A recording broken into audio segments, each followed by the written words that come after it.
Wait a minute, I saw you earlier. You did. I saw you out in the parking lot. Okay. Which camera's A? Which A camera? A camera here. Okay. Okay. All right. Well, first of all, thank you so much for indulging me. Oh, I'm really happy to do this. I am. It's a break. Are you kidding me?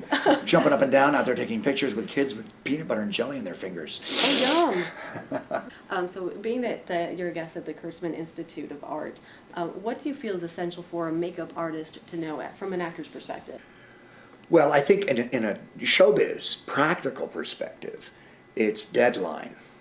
I think you'd be able to work fast and work with a deadline, which is a lot of pressure, which means that you have to learn to get your creativity out, in the pre-production or in the design time. But I'm just so happy that Robert's created this, because I can't tell you how many times I've had a little 14-year-old goth girl with a ring in her nose come up to me with a portfolio, and her parents don't understand this talent or her gift or her taste in horror, fantasy, science fiction, whatever. And I know that there's a career for her, but I don't know where to send her.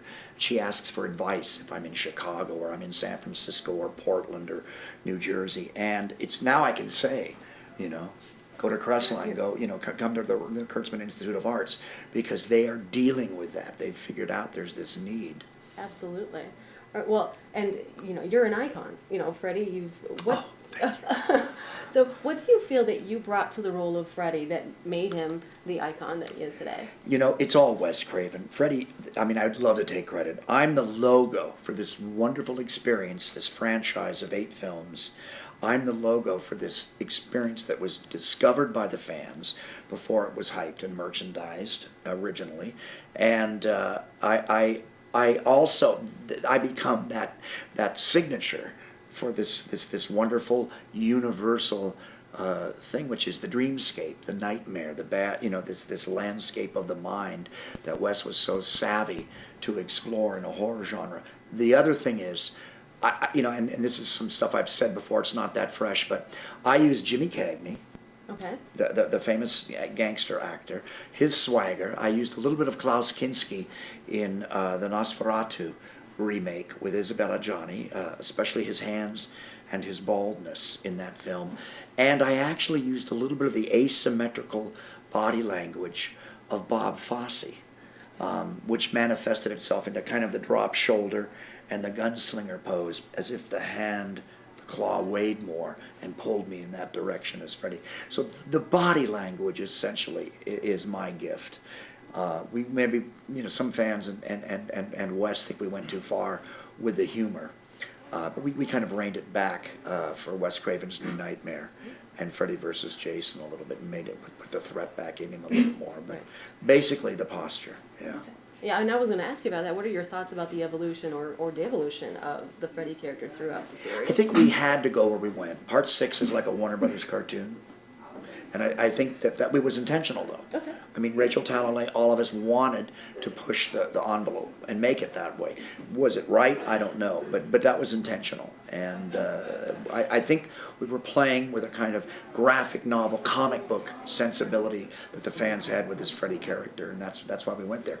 But again, there's some really dark, nasty stuff in the other ones, and we kind of returned to that.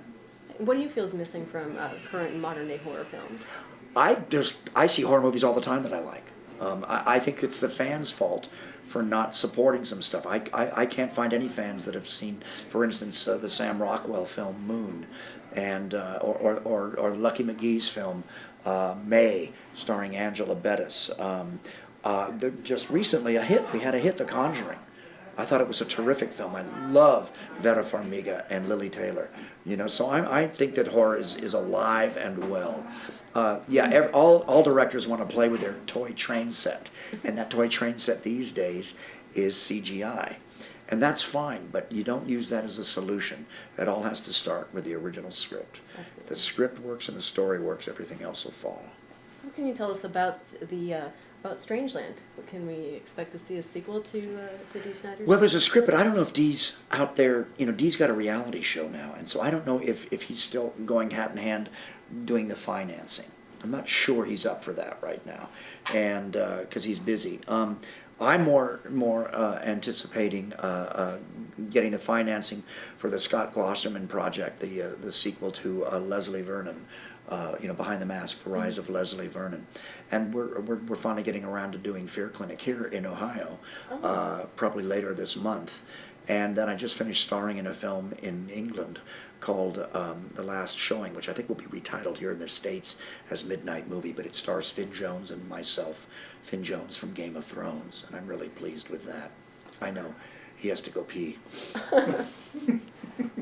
Sorry, I someone think has we're to go done. pee. I think we have to say cut, but let's do the cool sign off. All We can right. get the scissors in here. Okay, go ahead. Well, give us a hug. What do you Give think? us a hug. I got a hug for her. I'll show you how Freddie hugs him. Thank you. Thank you. Appreciate Okay, it, Robert. guys. Thanks, Robert. Thank you so Thank much. you guys. Very awesome of you. Appreciate it.